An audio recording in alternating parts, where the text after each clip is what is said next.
আসসালামু আলাইকুম, আপনারা দেখছেন SKD Bangladesh news. SKD Bangladesh নিউজের পক্ষ থেকে সকলকে স্বাগতম। যে কোনো সোমবার সবার আগে পেয়ে যেতে চোখ রাখুন এসকেডি বাংলাদেশ নিউজে। সাভার পল্লী বিদ্যুৎ, ঈদগাহ রোড, ফকিরবাড়ির মোড়, শতাধিক পরিবার পানিবন্দী হয়ে পড়ে আছে। বৃষ্টির পানিতে আটকা পড়েছে, রান্না খাওয়া বন্ধ রয়েছে। এভাবেই সমস্যা সমাধানের সংকট খুঁজছেন জনগণ। সমস্যার সমাধান চেয়েছেন এবং সরকারের সুদৃষ্টি কামনা করেছেন পথচারী এবং পানিতে আটকা পড়া জনগণ।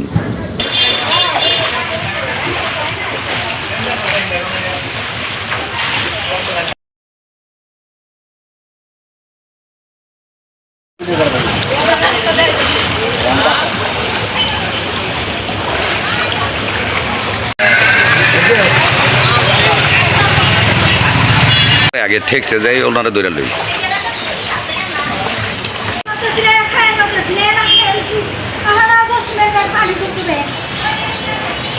পানি কি ডুবে গেছে?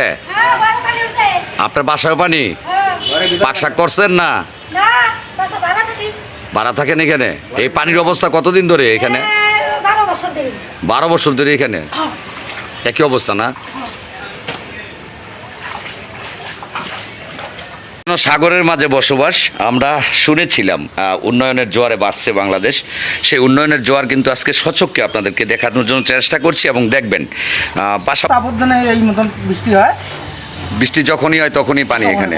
তো এটার কি সমস্যাটা, কোন কারণে পানিটা জমে সেটা কি জানেন? মনে করেন যে ড্রেনে পানি কাটে না, পানি ড্রেন থেকে উঠে এসিয়া রুমে ঢোকে। এটা সংস্কারের কোনো ব্যবস্থা কেউ নিয়েছে কিনা উদ্যোগ? না, কেউ নেয় নাই। 6 মাস পর আর কি ব্যবস্থা নিতে চাইছি এমপি সাহেব। আমরা এমপি সাহেবের কাছে গিয়েছিলাম। এমপি সাহেব বলছে যে 6 মাস পরে আর করে দেবে। কারণ আমাদের মনে করেন এই পানির জন্য আমাদের দোকানদারি, ব্যবসা বাণিজ্যের সমস্ত সব কিছুই সমস্যা হইতেছে। এটা কোন জায়গা? এটা হইলো ডেন্ডাবাদ ফকিরবাড়ির মোড়, মোল্লা সাব পল্লী বিদ্যুৎ। পল্লী বিদ্যুৎ। কিন্তু আসলে আমাদের ড্রেন নাই তো ভালো, এই জন্য আমাদের এই পানির সমস্যাটা হইতেছে। এটা দেখছি যে অনেক মানুষই নেমে গাড়ি থেকে আসছে। দোকানপাটে পানি রোডে মনে করেন অনেকে ব্যবসা বাণিজ্যের ক্ষেত্রে হইতেছে, অনেক সমস্যায় আছি আমরা পানি গাড়ির জন্য।